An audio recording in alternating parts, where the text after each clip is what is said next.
السلام عليكم ورحمة الله.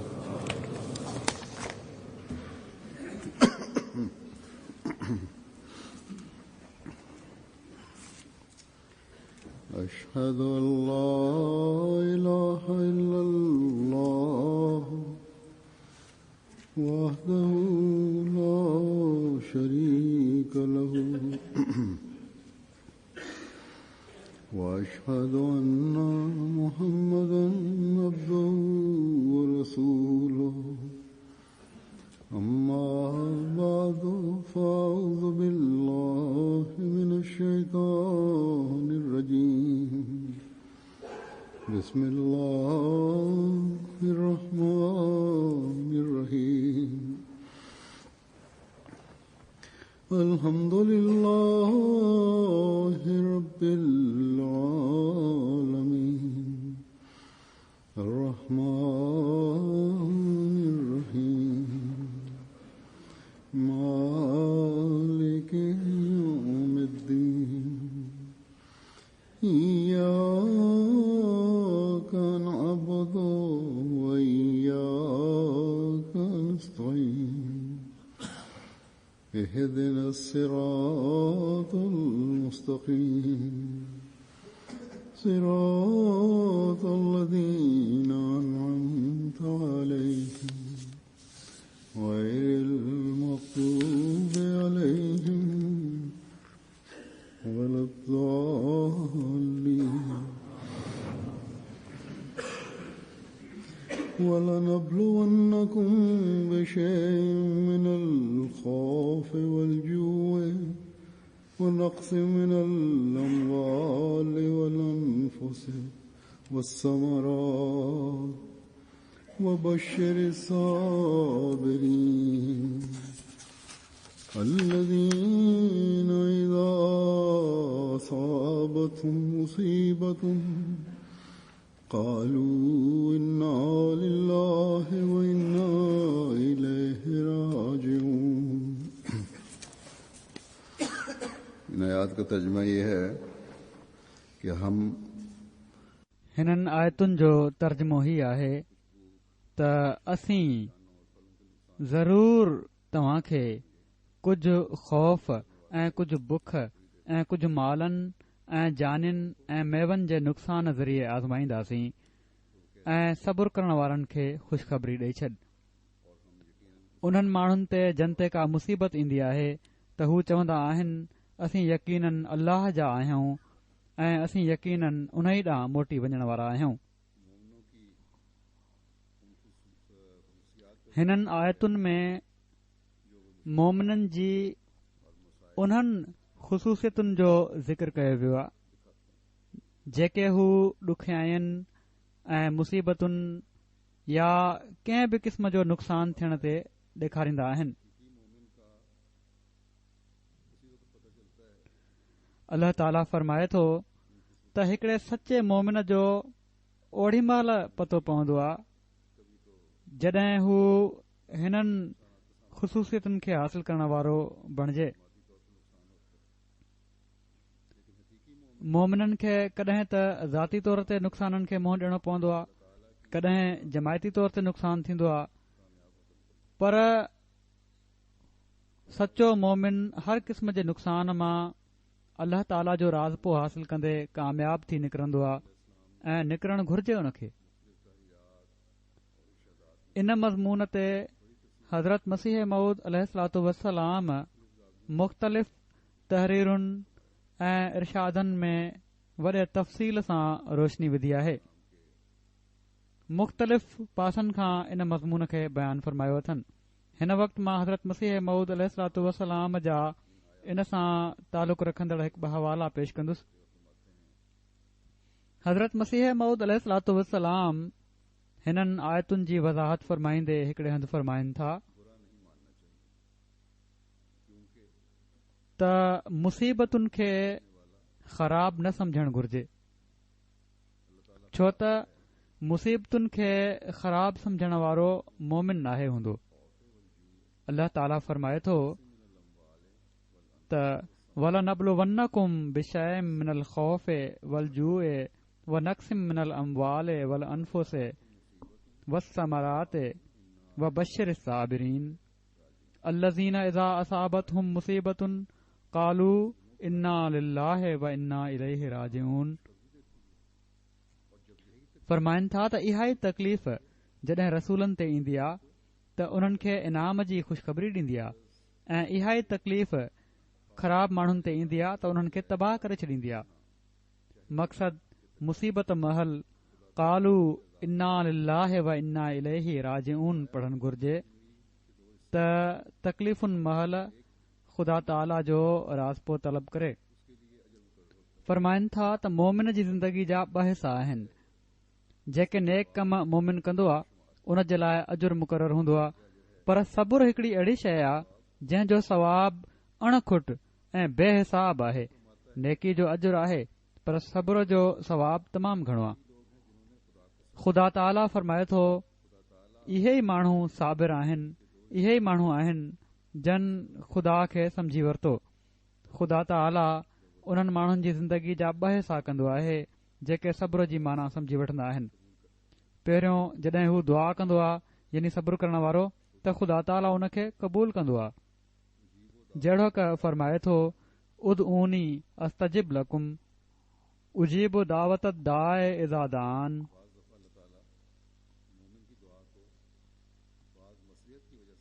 ॿियो कॾहिं कॾहिं अल्लाह ताला मोमिन जी दुआ खे कंहिं मसलहत जे करे क़बूल नाहे कंदो त उन वक़्तु मोमिन ख़ुदा ताला जी रज़ा जे लाइ कंधु निवड़ाए छॾींदो आहे।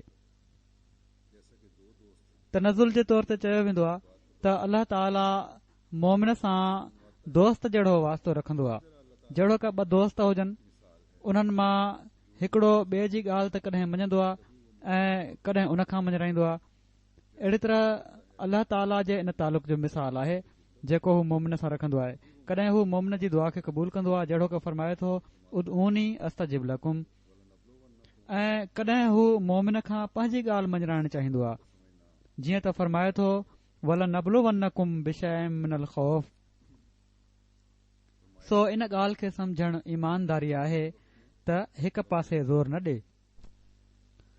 फरमाइनि था त मोमिन खे मुसीबत जे वक़्त में गमगीन न थियणु घुर्जे। हू नबी खां वधीक करे नाहे हूंदो। असुल ॻाल्हि हीअ आहे त मुसीबत जे वक़्तु हिकिड़ो मोहबत जो सरचश्मो जारी थी वेंदो आहे। मोमिन ते जेकॾहिं का मुसीबत ईंदी आहे त उन जे नतीजे में उन खे हज़ारे क़िस्मनि जी लज़त मिलंदी आहे। वरी पाण फरमायाऊं त ख़ुदा ताला जे प्यारनि खे गुनाह जे करे मुसीबतूं न आहिनि पहुचंदियूं, यानी गुनाह जे करे मुसीबतूं न आहिनि ईंदियूं। पाण फरमाइनि था त मोमिन जा जोहर बि मुसीबतुनि सां खुलंदा आहिनि। जीअं त ॾिसो रसूल करीम सल्लल्लाहु अलैहि वसल्लम जे ॾुखनि ऐं नुसरत जे ज़माने ते सदन अख़लाक खे कहिड़ी तरह ज़ाहिर कयो वियो। जेकॾहिं रसूल करीम सल्लल्लाहु अलैहि वसल्लम खे तकलीफ़ूं न पहुचनि हा त हाणे असां उन्हनि जे अख़लाक जे बारे में छा बयानु कयूं हा। मोमिन जी तकलीफ़ुनि खे ॿिया बेशक तकलीफ़ूं समझनि था, पर मोमिन इन खे तकलीफ़ूं नाहे समझंदो। फरमाइनि था त हीअ ज़रूरी ॻाल्हि आहे त इंसान पंहिंजी सची तौबह ते क़ाइमु रहे ऐं हीउ समझे त तौबह सां उन खे हिकड़ी नई ज़िंदगी मिले थी। ऐं जेकॾहिं तौबह जा समर चाहियो था त अमल सां तौबह जी तकमील कयो। ॾिसो जॾहिं माली ॿूटो पोखींदो आहे पोइ उन खे पाणी ॾींदो आहे ऐं इन सां उन जी तकमील कंदो आहे। अहिड़ी तरह ईमान हिकिड़ो ॿूटो आहे ऐं उन जी आबपाशी अमल सां थींदी आहे। तंहिं करे ईमान जी तकमील जे लाइ अमल जी तमामु घणी ज़रूरत आहे। जेकॾहिं ईमान सां गॾु अमल न हूंदा त ॿूटा ख़ुश्क थी वेंदा ऐं उहे ज़लील ऐं ख्वार रहिजी वेंदा।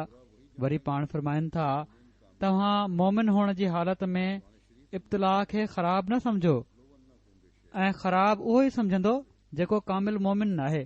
क़ुर शरीफ़ फरमाए थो त वल नबलुवन्नकुम बिशैइन मिनल खौफ़ वल जूअ व नक़्सिम मिनल अमवाल वल अनफुस वस्समरात व बश्शिर साबिरीन अल्लज़ीना इज़ा असाबतहुम मुसीबतुन क़ालू इन्ना लिल्लाहि व इन्ना इलैहि राजिऊन। ख़ुदा ताला फरमाए थो त असां कॾहिं तव्हां खे माल सां या जान सां या औलाद सां या खेतनि वग़ैरह जे नुक़सान सां आज़माईंदासीं, पर जेके अहिड़नि वक़्तनि में सबुर कंदा ऐं शाकिर रहंदा आहिनि त उन्हनि माण्हुनि खे बिशारत ॾेई छॾियो त उन्हनि जे लाइ अल्लाह ताला जी रहमत जा दरवाज़ा कुशादा ऐं उन्हनि ते ख़ुदा जूं बरकतूं हूंदियूं, जेके अहिड़नि वक़्तनि में चवंदा आहिनि इन्ना लिल्लाहि व इन्ना इलैहि राजिऊन, यानी असीं ऐं असांजे बारे में सभई शयूं हीअ सभु ख़ुदा जी तरफ़ां ई आहिनि ऐं पोइ आख़िरकार उन्हनि जो मोटणु ख़ुदा जी तरफ़ ई आहे। कंहिं क़िस्म जे नुक़सान जो ग़म उन्हनि जी दिलि खे नाहे खाईंदो ऐं हू माण्हू रज़ा जी जॻह में रहनि था। अहिड़ा माण्हू साबिर हूंदा आहिनि ऐं साबिरनि जे वास्ते ख़ुदा बेहिसाब अजुर रखिया आहिनि। वरी पाण फरमाइनि था त के माण्हू अल्लाह ताला ते इल्ज़ाम हणंदा आहिनि त हू असांजी दुआ खे क़बूल नथो करे, या वलियुनि ते चिथर कंदा आहिनि, यानी जेके वलियुल्ला हूंदा आहिनि उन्हनि ते माण्हू चिथर कंदा आहिनि, उन्हनि खे चिथरुनि जो निशानो बणाईंदा आहिनि त उन्हनि जी फलाणी दुआ क़बूल न आहे थी। फरमाइनि था त असुल में उहे नादान हिन ख़ुदा ताला जे कानून खां सफ़ा नावाक़िफ़ हूंदा आहिनि। जंहिं इंसान खे ख़ुदा सां अहिड़ो मामिलो पियो हूंदो उहो चङी तरह इन कानून खां आगाह हूंदो। अल्लाह ताला मञे वठण जा ऐं मञराइण जा 2 नमूना पेश कया आहिनि। उन्हनि खे मञी वठणु ईमान आहे। तव्हां अहिड़ा न बणिजो जो हिक ई पहलू ते ज़ोर ॾियो, ईअं न थिए जो तव्हां ख़ुदा जी मुखालफ़त करे उन जे मुक़रर कानून जी भञकड़ी करण वारा बणिजो। पाण फरमाइनि था त इंसान जे लाइ तरक़ी करण जा 2 ई तरीक़ा आहिनि। पहिरियों त इंसान तशरीही हुकमनि यानी नमाज़, रोज़ो, ज़कात ऐं हज वग़ैरह शरई हुकमनि जी पाबंदी सां जेके ख़ुदा जे हुकुम जे मूजिबि ख़ुद बजा आणे कंदो आहे। पर ही मामला छो त इंसान जे पंहिंजे हथ में हूंदा आहिनि, तंहिं करे कॾहिं इन्हनि में सुस्ती ऐं तसाहुल बि करे वेहंदो आहे ऐं कॾहिं उन्हनि में का आसानी ऐं आराम जी सूरत बि पैदा करे वठंदो आहे। तंहिं करे ॿियो उहो तरीक़ो आहे जेको सौं सिधो ख़ुदा जी तरफ़ां इंसान ते वारिद थींदो आहे ऐं इहो ई इंसान जी असली तरक़ी जो सबबु हूंदो आहे, छो त शरई हुकमनि में इंसान का न का वाट बचा या सुख ऐं आराम जी कढी वठंदो आहे। ॾिसो, कंहिं जे हथ में चहबुक ॾेई जेकॾहिं खेसि चयो वञे त पंहिंजे बदन ते हण, त कानून जी ॻाल्हि आहे त आख़िर पंहिंजे बदन जी मोहबत दिलि में अची वेंदी आहे। केरु आहे जेको पंहिंजो पाण खे तकलीफ़ में विझणु चाहे थो? इन ई जे लाइ अल्लाह ताला इंसानी तकमील जे लाइ हिकड़ी ॿी वाट रखे छॾी आहे ऐं फरमाए थो वलनबलुवन्नकुम बिशैइन मिनल खौफ़ वल जूअ व नक्सिम मिनल अमवाल वल अनफुस वस्समरात व बशिर साबिरीन अल्लज़ीना इज़ा असाबतहुम मुसीबतुन क़ालू इन्ना लिल्लाहि व इन्ना इलैहि राजिऊन।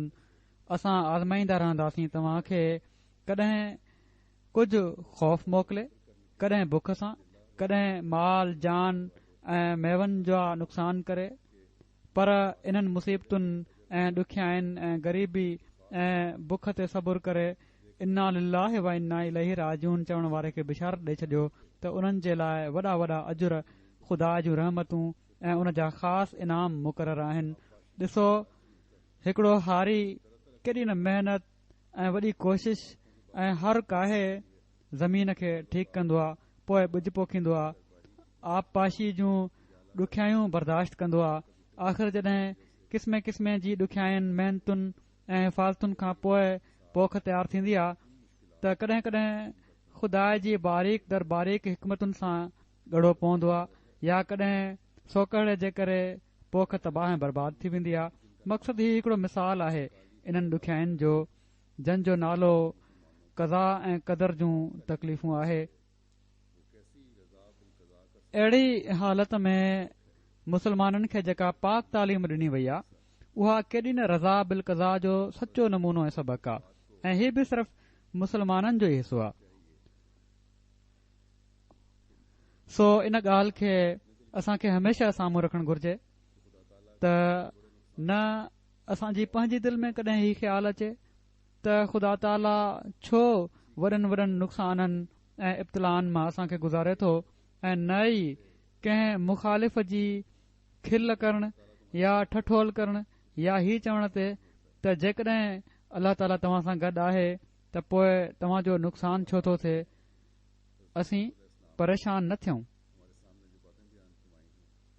हिननि इक़्तिबासनि में हज़रत मसीह मऊद अलैहिस्सलातु वस्सलाम असांजे साम्हूं जेके ॻाल्हियूं बयानु फ़रमायूं आहिनि उन्हनि जा कुझु अहम नुक़्ता मां वरी तव्हांजे साम्हूं रखां थो। पाण फ़रमाइनि था त हमेशा यादि रखो त जॾहिं तकलीफ़ूं ऐं ॾुखियायूं रसूलनि ते या अल्लाह ताला जे प्यारनि ते ईंदियूं आहिनि ऐं इन हवाले सां नबियुनि जी जमायतुनि ते बि ईंदियूं आहिनि जेके उन्हनि जी सही तालीम ते हलण वारा हुजनि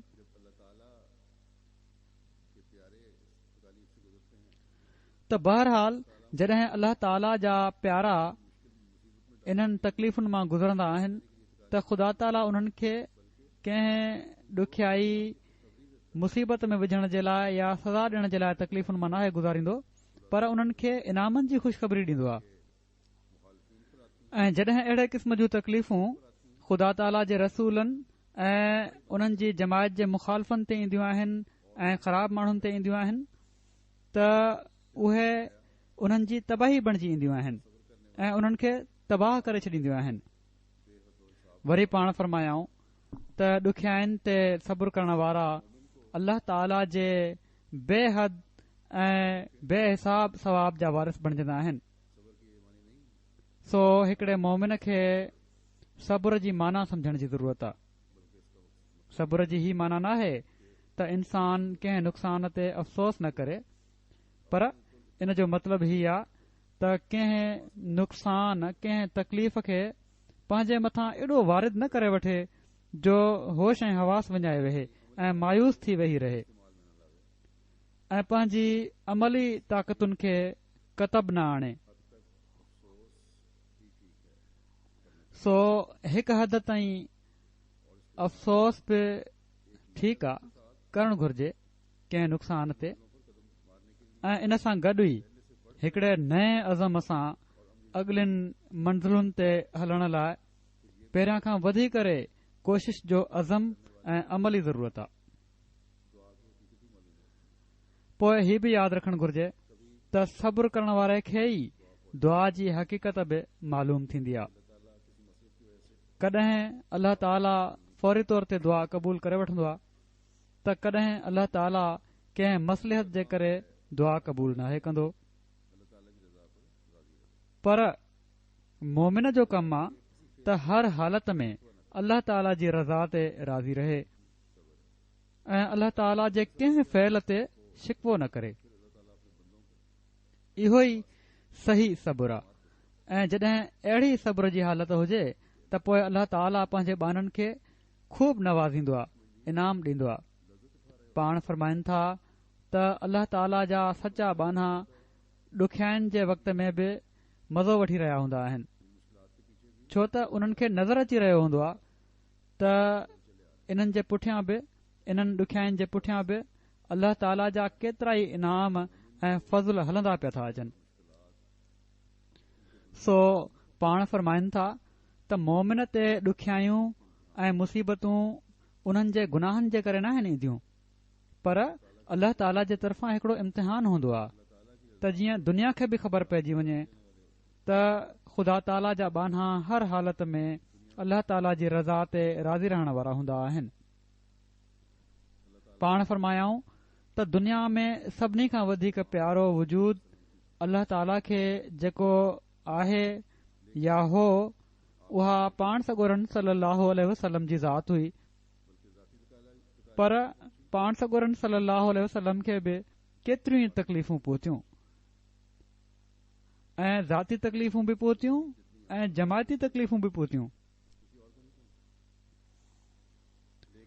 ऐं ही तकलीफ़ूं जेतिरियूं पाण सॻोरन सल्लल्लाहु अलैहि वसल्लम खे पहुतियूं आहिनि ओतिरियूं कंहिं ॿिए खे न आहिनि पहुतियूं पर हर तरह जी तकलीफ़ में संदन सब्र ऐं राज़ी बरज़ा रहण जो नमूनो दुनिया में असांखे ॿियो किथे बि नज़र नथो अचे ऐं इहो ई उहो आला ख़ुल्क आहे जेको सभिनी मुस्लमाननि जे लाइ उसवा हसन आहे। हज़रत मसीह मऊद अलैहिस्सलातु वस्सलाम बि असां खे सची तौबा जी तरफ़ तवजो ॾियारींदे फ़रमाइनि था त हीअ बि तव्हां जी कामयाबियुनि ऐं इम्तिहाननि मां कामयाब थी निकिरण जे लाइ तमामु ज़रूरी आहे। सो मोमिन जो कमु आहे त अमल सां गॾोगॾु तौबा जी तरफ़ बि तवजो ॾे, यानी हर ॾुखियाई ऐं इम्तिहान महल अल्लाह ताला जे अॻियां झुकी पंहिंजनि कमज़ोरियुनि जो एतिराफ़ करे ऐं पोइ नेक अमलनि सां पंहिंजी इस्लाह जे तसलसल खे जारी रखे।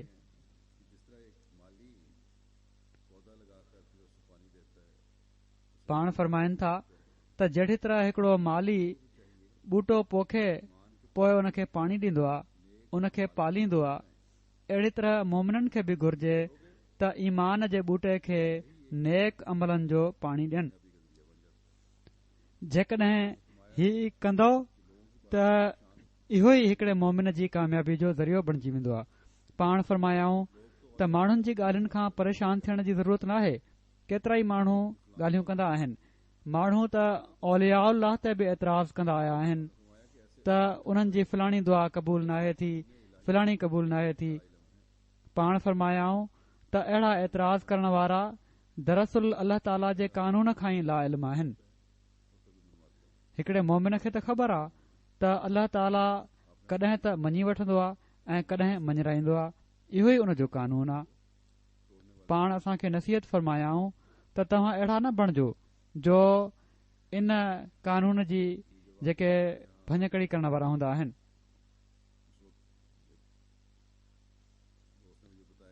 हीउ जेको वाक़ियो थी रहियो हुयो हिते बाहि लॻण जो ई, उन वक़्तु हिकिड़े दोस्त मूंखे ॿुधायो त उन्हनि जा हिकिड़ा गैर अहमदी दोस्त चवण लॻा त जेकॾहिं तव्हां माण्हुनि जूं एॾियूं दुआऊं क़बूल थियनि थियूं त हीउ बाहि छो लॻी आहे, हीअ ॾुखियाई तव्हां ते छो आई। ख़ैर उन खे दलील ॾिनो, छा ॾुखियायूं पाण सॻोरनि सलाहु ते न आयूं हुयूं या मोमिननि ते न आहिनि ईंदियूं, पर बहरहाल हीअ एतिराज़ करण वारा एतिराज़ कंदा आहिनि।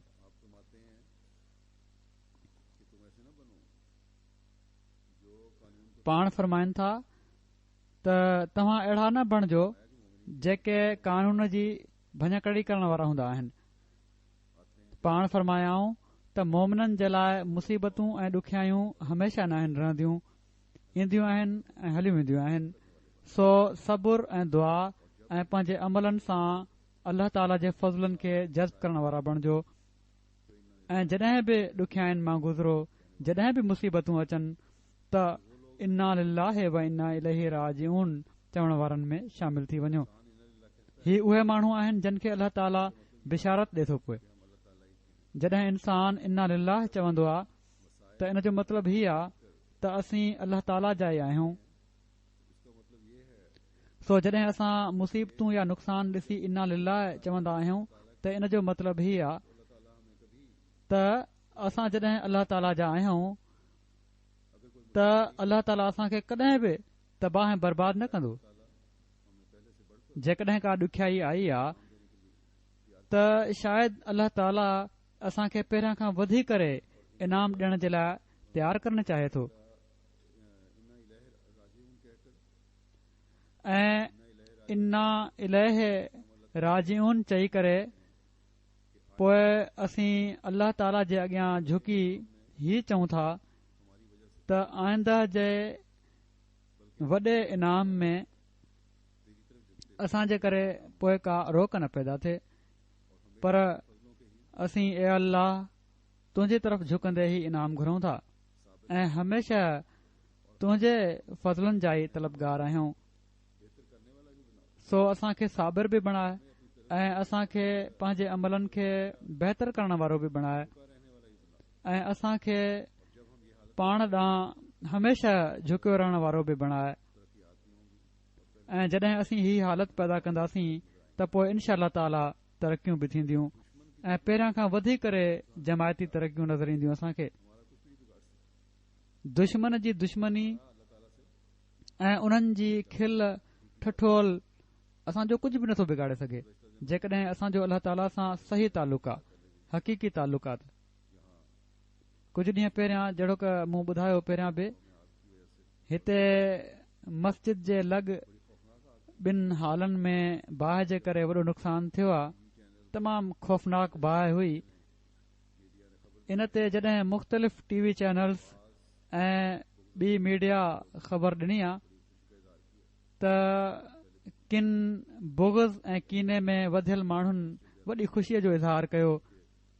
हिकिड़ो मिसाल मां पहिरियां बि ॾिनो त सुठो थियो हीअ मस्जिद सड़ी रही आहे, पर हू त हीअ चवनि था त हीअ मस्जिद आहे ई न, छो त हीअ मुस्लमान न आहिनि, तंहिं करे हिननि जी जेका बि इबादत जी जॻह आहे उहा सड़ी रही आहे।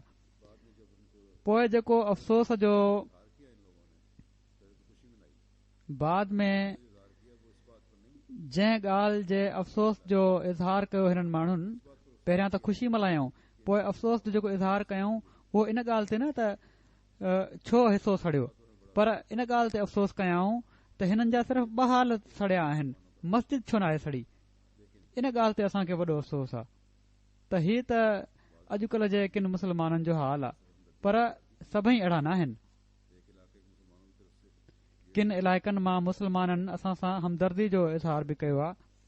हिकिड़े इलाइक़े जे मुस्लमाननि जे तरफ़ां हीउ हमदर्दी जो पैगाम बि आयो त असांखे अफ़सोस आहे त तव्हांजी मस्जिद जो कुझु हिसो सड़ियो या उन जा हाल सड़िया। कुझु महीना पहिरियां उन्हनि चयो त असांजी मस्जिद बि सड़ी हुई, उते बाहि लॻी वई हुई ऐं केतिरनि महीननि खां हीअ मस्जिद बंदि हुई, हाणे खुली आहे कुझु ॾींहं पहिरियां। किन ला इल्म मुक़ामी अंग्रेज़नि बि हीउ इज़हार कयो त सुठो थियो, छो त मुस्लमाननि जे ख़िलाफ़ हूअं ई नफ़रत किन जॻहुनि ते फैलियल आहे, पर असांजा पाड़ेसरी ऐं उहे माण्हू जेके जमायत खे ॼाणनि था उन्हनि ई इन्हनि गैर मुस्लिमनि खे बि ऐं गैर अहमदीन खे बि पाण ई जवाबु ॾिनो ऐं चयाऊं त तव्हां माण्हुनि खे शर्म अचणु घुर्जे। हीअ त अहिड़ी जमायत आहे जेका सही इस्लामी तालीम ते अमल थी करे। ऐं पोइ दुनिया में मुख़्तलिफ़ चैनल्स ऐं ॿियनि ज़रियनि बि इहा ख़बर ॾिनी। हीअ ख़बर ॾिनऊं त यूरोप जी सभिनी खां वॾी मस्जिद में बाहि लॻण जो वाक़ियो थियो आहे। पोइ उन ते तबसरा बि थींदा रहिया त हीअ कहिड़ी जमायत आहे, हीअ केरु माण्हू आहिनि। ॼण त हिन वाक़े जमायत जो हिकिड़ो वॾो तारुफ़ बि कराए छॾियो दुनिया में।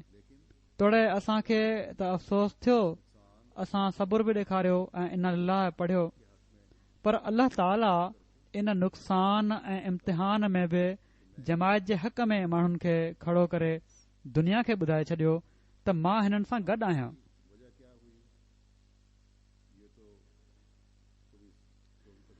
बाहि जो सबबु कहिड़ो थियो, हीउ त पुलिस खे अञा ताईं वाज़े नाहे थियो, उन्हनि कुझु नाहे ॿुधायो, पर ग़ालिब इम्कान इहो ई आहे त हीअ बाहि किचन सां लॻ स्टोर खां शुरू थी हुई, जिथे प्लास्टिक जो सामान हुयो ऐं ॿियूं कुझु शयूं पयूं हुयूं, जंहिं सां जल्द बाहि भड़की पई ऐं पोइ छितिन जे काठ ज़रिए या एसी जी डक्ट्स जे ज़रिए अॻिते हलंदी वई। बहरहाल जेको बि सबबु थियो, हीअ ॻाल्हि असांजो हिते मस्जिद जो जेको स्टाफ आहे, अमलो आहे ऐं इंतिज़ामिया आहे, उन जी कमज़ोरी जी तरफ़ बि निशानदेही करे थी ऐं उन्हनि खे बि इस्तिग़फ़ार जी ज़रूरत आहे। उन्हनि खे तमामु घणो इस्तिग़फ़ार करणु घुर्जे। जहिड़ी तरह बाहि भड़की हुई, नुक़सान इन खां तमामु घणो थी सघे पियो। फायर ब्रिगेड वारा बि इहो ई चवनि था त तव्हांजी ॾाढी बचत थी वई आहे, छो त अहिड़ी बाहि ऐं सवें छा पर 1000 डिग्री सेंटीग्रेड ताईं पहुतल तपिश ऐं टेम्परेचर, इन में वॾो नुक़सान थी सघे पियो। उन जे मुक़ाबले में को बि नुक़सान थियो ई नाहे। मां ॻाल्हि करे रहियो हुयुसि त गैरनि जे ज़रिए अल्लाह ताला कहिड़ी तरह जमायत जो असरु क़ाइमु कयो या कहिड़ी तरह जमायत जो असरु विझे थो गैरनि ज़रिए। प्रेस खे बि वधाए सधाए ख़बरूं लॻाइण ऐं माण्हुनि खे ॾकाइण जी आदत हूंदी आहे ऐं हू अहिड़ियूं ख़बरूं ॻोल्हे रहिया हूंदा आहिनि। हिकिड़ो प्रेस जो नुमाइंदो इन ई दौरान जॾहिं हीउ वाक़ियो थी रहियो हुयो हिते आयो ऐं असांजे इशाद जे सेक्रेटरी खां इंटरव्यू वठण लॻो। ॿाहिरि रोड ते बीह, अंदरि अचण जी त इजाज़त न हुई। त उन खां हीउ सुवाल कयो त तव्हां जा पाड़ेसियुनि सां कहिड़ा तालुकात आहिनि ऐं उन्हनि जा छा तासुरात आहिनि।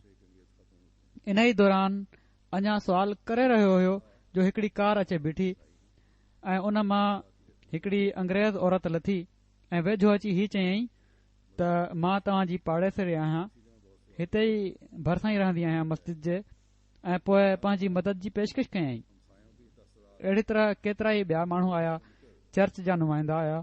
त बहरहाल पाड़ेसरियुनि जा ही तासुरात सवां सिधा ॿुधी उहो नुमाइंदो चवणु लॻो त मूंखे मुंहिंजे सुवाल जो जवाबु मिली वियो आहे, मूंखे हाणे तव्हां खां सुवाल करण जी ज़रूरत न आहे।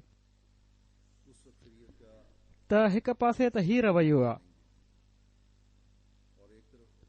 उन अक्सरियत जो जेका मुसलमान बि न आहे, ऐं हिकु पासे किन मुसलमाननि जो ही रवैयो त ख़ुशी मल्हाए रहिया आहिनि ऐं सुभान अल्लाह पढ़ी रहिया आहिनि। ठीकु आहे, अॼु ही सुभान अल्लाह टोक जे रंग में ऐं अल्लाह ताला जी गैरत खे भड़काइण जे लाइ पढ़ी रहिया आहिनि त पढ़नि, पर इनशा अल्लाह जल्द ई इन खां बहितर ऐं ख़ूबसूरत अदावत करे असां सही सुभान अल्लाह पढ़ंदासीं ऐं माशा अल्लाह बि पढ़ंदासीं। जहिड़ो क मूं चयो,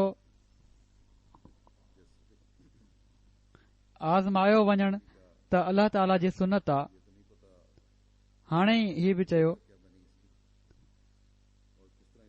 ही त ख़बर नाहे त सबबु छा बणियो आहे इन जो ऐं ही सभु कुझु कीअं थियो। जेकॾहिं हीअ का साज़िश ऐं शरारत हुई त इन्हनि ॻाल्हियुनि सां जमायत जी तरक़ी नथी रुकजी सघे। हा, जहिड़ो क मूं चयो, इंतिज़ामिया खे पंहिंजूं कमज़ोरियूं ॾिसण ऐं उन्हनि ते गौर करण जे लाइ हिन वाक़िए खे होशियार करण वारो हुअणु घुर्जे। जहिड़ो क मूं ईद जे ख़ुतबे में चयो हुयो त नुक़सान पहुचाइण ऐं बाहियूं भड़काइण जो मक़सदु जमायत खे या नबी जे मक़सदनि खे ख़तमु करणु हूंदो आहे। उन में त ही कामयाब नथा थी सघनि। जेकॾहिं कंहिंजो ख़राब इरादो हो बि त उन सां मामूली नुक़सान त थी वेंदो आहे। जेकॾहिं को मामूली नुक़सान पहुचे थो त अल्लाह सब्र करण वारनि सां बिशारत जो वाइदो बि करे थो।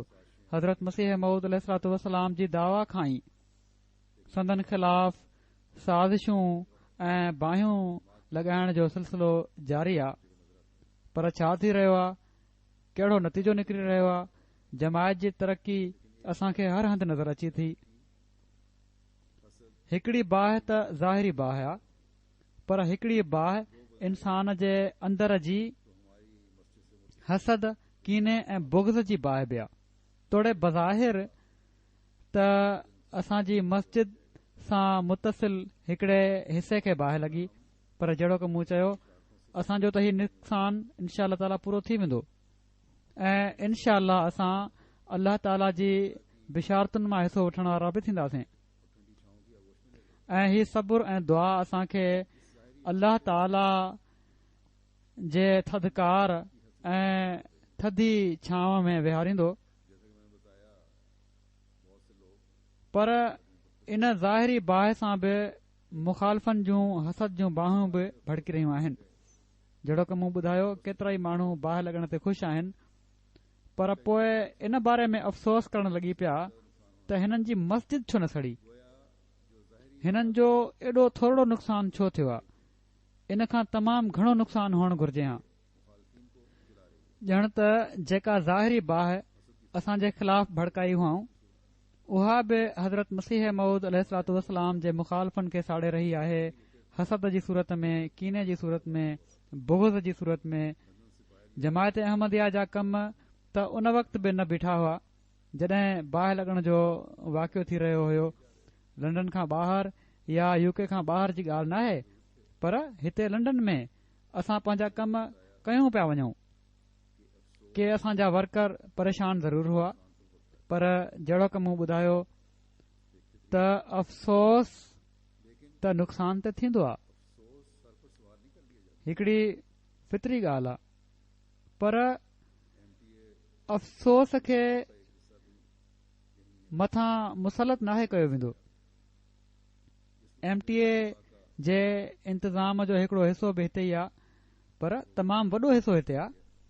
उन ॾींहुं राह हुदा जो लाइव प्रोग्राम हुयो त प्रोग्राम वारनि फ़ैसिलो करे वरितो त हाणे MTA स्टूडियो ताईं असांजी पहुच नाहे ऐं ख़बर नाहे उते कहिड़ा हालात आहिनि, उन में वञी बि नथो सघिजे। तंहिं करे अॼु रिकॉर्डिंग ॾेखारींदासीं, ट्रांसमिशन में लाइव प्रोग्राम न कंदासीं।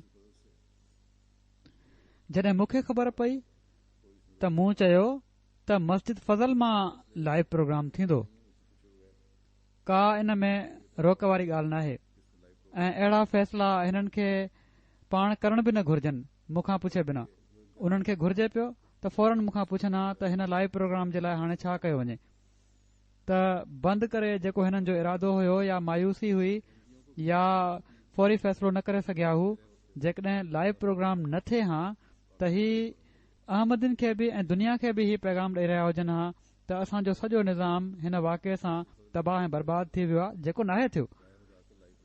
जीअं त फौरी तौर ते मस्जिद फज़ल जे स्टूडियो मां राह हुदा जो लाइव प्रोग्राम थियो, माण्हुनि जूं कालियूं बि आयूं, उन्हनि जा जवाब बि ॾिना विया, उन्हनि जी तसली तशफ़ी बि थी इन सां त असांजो कमु ही नाहे त नुक़सान ते मायूस थी वेही रहूं या पंहिंजूं जॻहियूं छॾे सिर्फ़ तमाशो ॾिसण जे लाइ उते वञी बीही रहूं। केतिरा ई माण्हू हिते बीठा हुआ, हालांकि उन्हनि खे पंहिंजे पंहिंजे कमनि ते वञणु घुर्जे पियो ऐं फौरी तौर ते हर मुमकिन मुतबादिल कोशिश हुअणु घुर्जे हा ऐं करणु घुर्जे ऐं पोइ बाक़ी अल्लाह ताला ते छॾणु घुर्जे। मीर महमूद अहमद साहब हिते हुआ उन्हनि ॾींहनि में। उन्हनि ॿुधायो त जॾहिं हिजरत खां बाद रबुआ आया आहियूं ऐं उन जी आबादकारी शुरू थी आहे रबुआ जी, त उन वक़्तु जमायत जी माली हालत बि तमामु कमज़ोर हुई ऐं हिकड़ो नओं शहर ठाहिण जी चैलेंज हुई। जमायती इमारतुनि जी तामीर करणी हुई, मस्जिदूं ठाहिणियूं हुयूं। बहरहाल हिकड़ी बियाबान जॻह ते हिकड़ो शहर ई वसाइणो हो, सभु कुझु नए सिर खां तामीर करणो हुयो। उन वक़्तु मस्जिद मुबारक जॾहिं तयार थी त ही मशहूर थी वियो त मस्जिद जी तामीर सही तरीक़े सां नाहे थी। ग़ालिबन छित जे बारे में ही हुयो त सही मटीरियल इस्तेमाल नाहे थियो ऐं ही किरी पवंदी। हज़रत मुस्लिम मऊद रज़ियल्लाहु तआला अन्हु निमाज़ जे लाइ आया, पाण दर खां अंदर आया, बीठा ॾिठाऊं ऐं पोइ फरमायाऊं त ही चयो पियो थो वञे त हीअ किरी सघे थी, इन जो जाइज़ो वठो। जेकॾहिं त हीअ ॻाल्हि सही आहे त एॾी कमज़ोर इमारत आहे या छित आहे ऐं ही किरी सघे थी ऐं हाणे ॿीहर ठाहिणी पवंदी, त पोइ ठीकु आहे। जिथे ॿियूं आज़माइशूं आहिनि, उन ज़माने में पार्टीशन खां बाद त वॾियूं आज़माइशूं हुयूं, त जिथे ॿियूं आज़माइशूं आहिनि हिकड़ी हीअ बि सही। उन वक़्तु जमायत जी माली हालत जो अंदाज़ो जन खे आहे, उहे ई इन ॻाल्हि खे समझी सघनि था।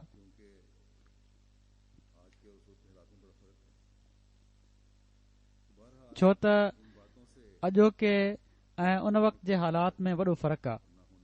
त बहरहाल इन्हनि ॻाल्हियुनि खां असांखे कॾहिं बि घबराहट नाहे थी ऐं न थियणु घुर्जे। जेकॾहिं ही वाक़ियो बि आज़माइश आहे त असांखे ही अहद करणु घुर्जे त ऐं पोइ पंहिंजे अमल सां साबित करणु घुर्जे त अल्लाह ताला जे अॻियां झुकंदे असीं दुआऊं घुरंदे हिन आज़माइश मां बि कामयाब गुज़रंदासीं। अल्लाह ताला जो फज़ल आहे हाणे जमायत ते तमामु वॾो माली लिहाज़ खां बि इनशा अल्लाह हिन नुक़सान जी बहितर रंग में तलाफ़ी थींदी।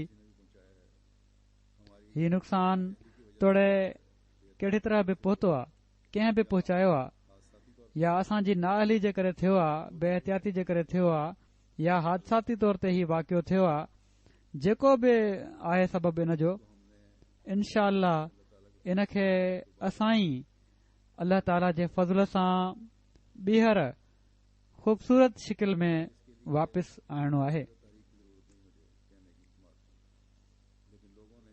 फ़िलहाल इन जे लाइ कंहिं अलॻि तहरीक जी ज़रूरत नाहे मूंखे चवण जी जमायत खे, पर माण्हुनि बिना चए ई पाण मुरादो इन जे लाइ रक़म मोकिलण शुरू करे ॾिनी आहे।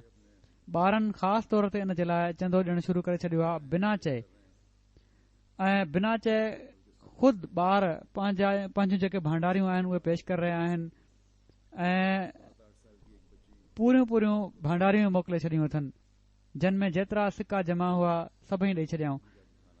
7-8 सालनि जी हिकड़ी ॿारड़ी पंहिंजे पीउ खे चयो, जॾहिं उन तफ़सील पुछियो त इन्हनि हालनि में त असां वञी खाधो बि खाईंदा हुआसीं, खेॾंदा बि हुआसीं, फंक्शन बि कंदा हुआसीं, त असांखे इन में पंहिंजो हिसो विझणु घुर्जे इन खे ॿीहर ठाहिण में।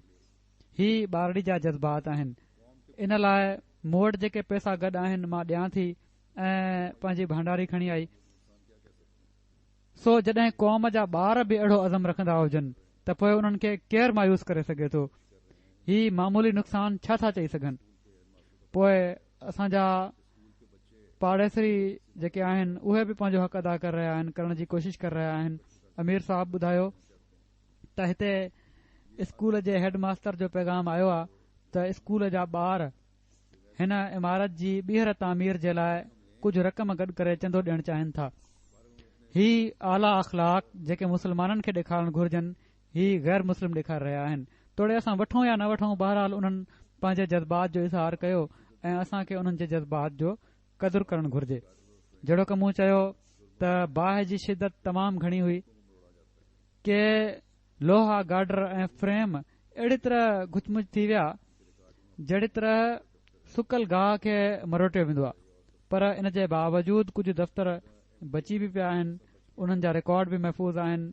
वसियत जो दफ़्तर आहे, कज़ा जो दफ़्तर आहे या ॿिया दफ़्तर आहिनि। अहिड़ी तरह MTA जो सॼो हिसो बची वियो, उते वॾो क़ीमती सामान बि हुयो ऐं अल्लाह जे फज़ल सां हाणे अॼु उते कमु बि शुरू थी वियो आहे, छो त ही हिसो उन्हनि हॉलनि सां बिल्कुलु ॻंढियल हुयो।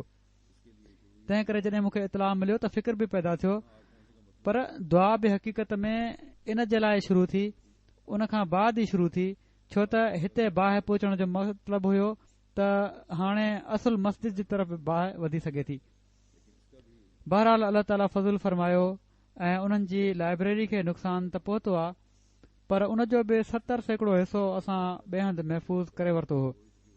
अहिड़ी तरह ट्रांसलेशन वारो हिसो जेको हुयो लाइब्रेरी जो, उहो बि तक़रीबन 100% महफ़ूज़ आहे। मुंहिंजे वेझो जेको किन टेपुनि जो बुनियादी टेपुनि जो नुक़सान थियो आहे, जिन में दौरनि वग़ैरह जा तफ़सील हुआ, उहो अहिड़ो नुक़सान नाहे जंहिंजे करे चइजे त असांजी तारीख़ हिन सां ज़ाया थी वई आहे, छो त उन जा बि चूंडियल हिसा महफ़ूज़ आहिनि। MTA जे हिसे जो बचण बि हिकिड़ो मौजज़ो ई आहे, छो त भर वारी छित खे साड़े ई बाहि वापसि थी आहे, या विसाइण वारनि खे अल्लाह ताला मौक़ो ॾिनो त हू इन ते कंट्रोल करे वठनि। अहिड़ी तरह ताहिर हॉल ऐं मस्जिद जो हिसो बि बिल्कुलु महफ़ूज़ रहियो, जहिड़ो की मूं ॿुधायो। तव्हां बि ॾिसो बि पिया था, अल्लाह ताला जानी नुक़सान खां बि महफ़ूज़ रखियो। हिकिड़ा दोस्त लाइब्रेरी में वेठे कमु करे रहिया हुआ, उन्हनि खे ख़बर न पई त छा थी रहियो आहे ॿाहिरि। पंहिंजो कमु ख़तमु करे चवनि था, जॾहिं मां दर खोले ॿाहिरि निकितुसि त हिकिड़ो कारे धुएं जो वाचूड़ो अंदरि दाख़िल थियो। मां परेशान थी वियुसि, ॿाहिरि निकितुसि, भॼण जी कोशिशि कयमि त ऊंदाही बिल्कुलु कारो धुओं बंदि सभु कुझु, ऐं कुझु नज़र न पियो अचे ऐं मुंहिंजो साहु मुंझणु शुरू थी वियो। चवनि था उन वक़्तु ख़ैर वॾी ॾुखियाई सां मां हथु विधो घिटी जी भित खे ऐं उन सां गॾु हलणु शुरू करे ॾिनुमि ऐं साण साण दुआ बि घुरंदो पियो वञा, छो त हिमत जवाबु ॾींदी पई वञे, दुहे जे करे साहु मुंझी रहियो हुयो। ही अल्लाह ताला हज़रत मसीह मौद अलैहिस्सलाम खे फरमायो आहे त बाहि तुंहिंजे ग़ुलामनि जी ग़ुलाम आहे त मां बि ग़ुलाम आहियां, तूं बचाए। चवनि था त अहिड़ी तरह 2-3 मौक़ा अहिड़ा आया जॾहिं लॻे पियो त मां हेठि किरी पवंदुसि, ऐं जेकॾहिं कुझु सेकंड जे लाइ बि हेठि किरनि हा त तपिश एतिरी घणी हुई जो हिननि खे साड़े बिल्कुलु भुञी रखे हा। पर बहरहाल हिमत कंदे उन ऊंदाहे दुहे मां निकिरंदा विया। ॿाहिरि जॾहिं दरवाज़े ते पहुता आहिनि त रोशनी नज़र आहिनि। चवनि था जॾहिं मां घुरड़ी कई ऐं सफ़ाई कई पंहिंजे पाण जी, ऐं वात मां बि अहिड़ी तरह कारे रंग जो पाणी निकितो आहे घुरड़ी करण सां, जहिड़ी तरह मस भरियल हूंदी आहे। त हीउ उन्हनि जो हाल हुयो, पर अल्लाह ताला मौजज़ाने तौर ते उन्हनि खे बचाए वरितो। उन्हनि जे लाइ त हीउ बि वॾो मौजज़ो आहे। हीउ कुझु सेकंड जी देर बि उन्हनि खे साड़े सघे पई। बहरहाल अल्लाह ताला वॾो फज़ल फरमायो आहे। हासिदनि जा हसद त अञा वधंदा, तंहिं करे दुआउनि जी तरफ़ बि तवजो ॾियो। रब कुल्लु शैइन खादिमुक रब फाफ़ज़नी वंसुरनी वरहमनी वारी दुआ, ऐं अल्लाहुम्मा इन्ना नजअलुका फी नुहूरिहिम व नऊज़ु बिका मिन शुरूरिहिम वारी दुआ पढ़ो, ऐं रब्बना आतिना फिद दुनिया हसनतम व फिल आखिरति हसनतम व क़िना अज़ाबन नार वारी दुआ पढ़णु घुर्जे। जेकॾहिं ही हक़ीक़त में असांजी नाअहली ऐं कमज़ोरी जे करे थियो आहे त इस्तिग़फ़ार बि तमामु घणो पढ़ण जी ज़रूरत आहे। अल्लाह ताला आइंदा बि असांखे पंहिंजूं ज़िम्मेवारियूं सही रंग में अदा करण जी तौफ़ीक़ अता फ़रमाए ऐं इन्हनि कमज़ोरियुनि खे ख़तमु फ़रमाए। ऐं जेकॾहिं ही आज़माइश आहे त अल्लाह ताला असांखे इन मां बि कामयाबी सां गुज़ारे ऐं पंहिंजा इनाम पहिरियां खां वधी करे अता फ़रमाए, ऐं उन्हनि साबिरीन में असांखे ॻणे जिन खे ख़ुशख़बरियूं अता फ़रमाईंदो आहे, ऐं पहिरियां खां वधी करे असीं तरक़ियूं ॾिसूं। निमाज़ खां पोइ मां कुझु जनाज़ा ग़ाइब पढ़ाईंदुसि। पहिरियों जनाज़ो जेको आहे उहो मुकरम चौधरी महमूद अहमद साहिब मुबशिर दरवेश मरहूम कादियान जो आहे, जेके हज़रत चौधरी ग़ुलाम मोहम्मद साहिब हज़रत मसीह मौद अलैहिस्सलाम जे असाबी जा पुट हुआ। 18 सेप्टेम्बर ते तक़रीबन 97 सालनि जी उमिरि में कादियान में हिननि जी वफ़ात थी आहे। इन्ना लिल्लाहि व इन्ना इलैहि राजिऊन। ही सरगोदा जा रहण वारा हुआ। पोइ ही 1934 में कादियान मदरसा अहमदिया में आया। 1943 में फ़ौज में भर्ती थिया। उतां रिटायर थियण खां पोइ ही हिननि ज़िंदगी वक़फ़ कई। हज़रत ख़लीफ़ुल मसीह सानी जे इरशाद ते कादियान अची विया ऐं कादियान में पाण मुख़्तलिफ़ इदारनि में कमु कंदा रहिया। क़ाइम मक़ाम एडिटर ऐं नायब एडिटर जी ख़िदमत बजा आणींदा रहिया। अंजुमन जे मुख़्तार आम जे तौर ते बि कमु कयाऊं शाहजहानपुर में। कादियान जे जाइदाद जे दफ़्तरनि में ज़मीनुनि जी निगरानी बि कंदा रहिया। ख़िदमत जी उन्हनि खे काफ़ी तौफ़ीक़ मिली। सिलसिले जा काज़ी बि हुआ। दावत ऐं तबलीग ऐं तालीम और तरबियत जे दफ़्तर में बि ख़िदमत कंदा रहिया ऐं पोइ उतां ई रिटायर थिया अंजुमन जी नौकरी मां। हमेशह शाइरी बि कंदा हुआ। माण्हुनि जे जज़्बात जो पंहिंजे शहरनि में इज़हार कंदा हुआ। तमामु खिल मुख ऐं सुठो मिलण वारा हुआ। महिमान नवाज़ी जो ॾाढो शौक़ु हुयुनि। कादियान में गैर मुस्लिम तबिके में पंहिंजी सुठी उथी वेठी जे करे ॾाढो मक़बूल हुआ। काफ़ी अंग में जनाज़े में बि गैर मुस्लिम शामिल थिया आहिनि। हिननि जे खेनि अल्लाह ताला 4 पुट ऐं 3 धीअरूं अता फ़रमायूं हुयूं। 2 पुट कादियान में आहिनि, जॾहिं त हिकिड़ो पुट ऐं धीउ पाकिस्तान में आहिनि। 2 धीअरूं पाकिस्तान में आहिनि।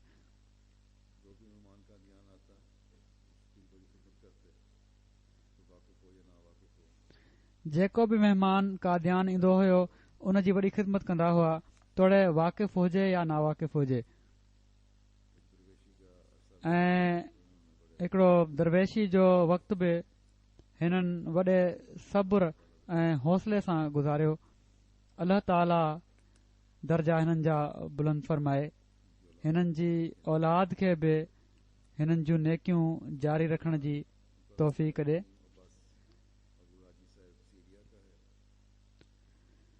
ॿियो जनाज़ो मुकरम ख़ालिद सलीम अब्बास अबुल हाजी साहब ऑफ सीरिया जो आहे, जंहिं जी 27 अगस्त 2015 में दिल जो दौरो पवण सबबि वफ़ात थी। इन्ना लिल्लाहि व इन्ना इलैहि राजिऊन। पाण सीरिया जे पुराणे मुख़लिस अहमदिन में शामिल हुआ।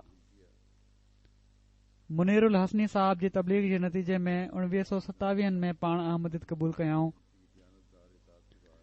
वॾा सोमो सलाहत जा पाबंद, सादड़े मिज़ाज जा, तमाम सच ॻाल्हाईंदड़, महिमान नवाज़, मेहनती, ईमानदार, इताअत कंदड़, नेक ऐं मुख़लिस इंसान हुआ। पेशे जे लिहाज़ खां नजार हुआ। ख़िलाफ़त जा आशिक़ हुआ। निज़ाम जमात ऐं मुरबियान इकराम जो वॾो एतिराम कंदा हुआ। हर हिक सां इज़त ऐं मोहबत सां पेश ईंदा हुआ। जुमे जी नमाज़ जी अदायगी में तमाम बाक़ायदा हुआ ऐं बावजूद इन जे जो हिननि जो घर जुमे ते अचण वारनि मां सभिनी खां परे हुयो, पोइ बि बिलउमूम सभिनी खां पहिरियों ईंदा हुआ ऐं अज़ान ॾियण जो हिननि खे ॾाढो शौक़ु हुयो। वॾी ॼमार हुअण जे बावजूद वॾी हिमत वारा हुआ। पाण पंधु करे पुराणनि अहमदनि सां मिलण वेंदा हुआ।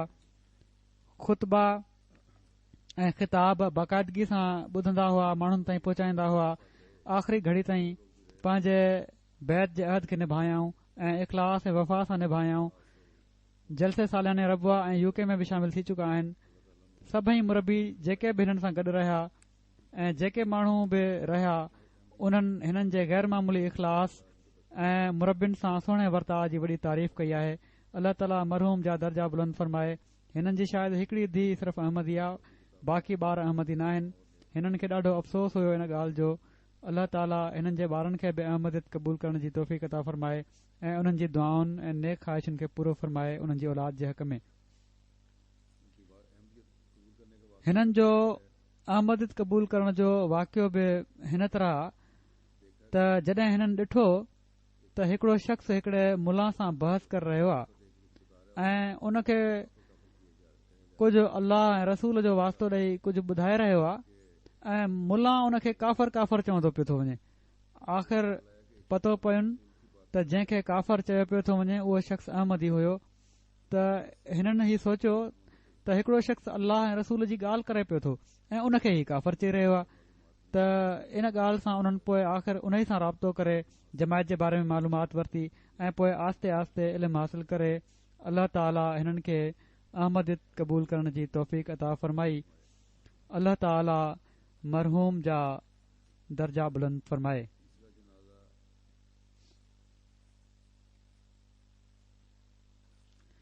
टियों जनाज़ो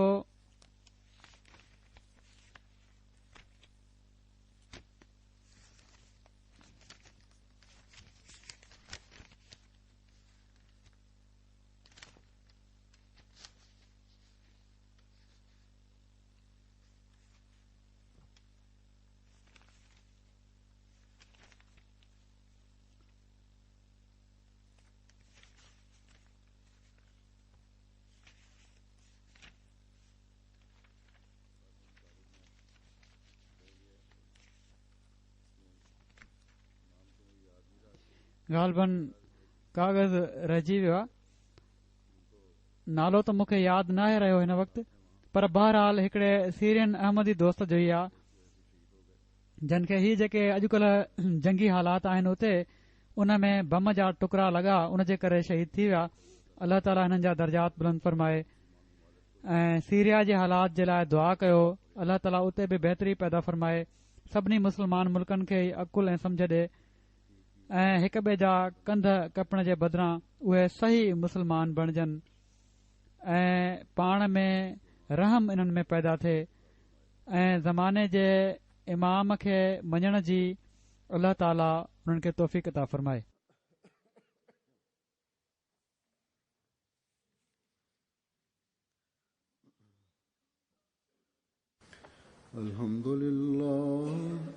अल्हम्दुलिल्लाह नहमदुहु व नस्तईनुहु व नस्तगफिरुहु व नुमिनु बिही व नतवक्कलु अलैहि व नऊज़ु बिल्लाहि मिन शुरूरि अनफुसिना व मिन सय्यिआति अअमालिना मन यहदिहिल्लाहु फला मुदिल्ल लहु वमन युद्लिल्हु फला हादिय लहु ونشهد أن لا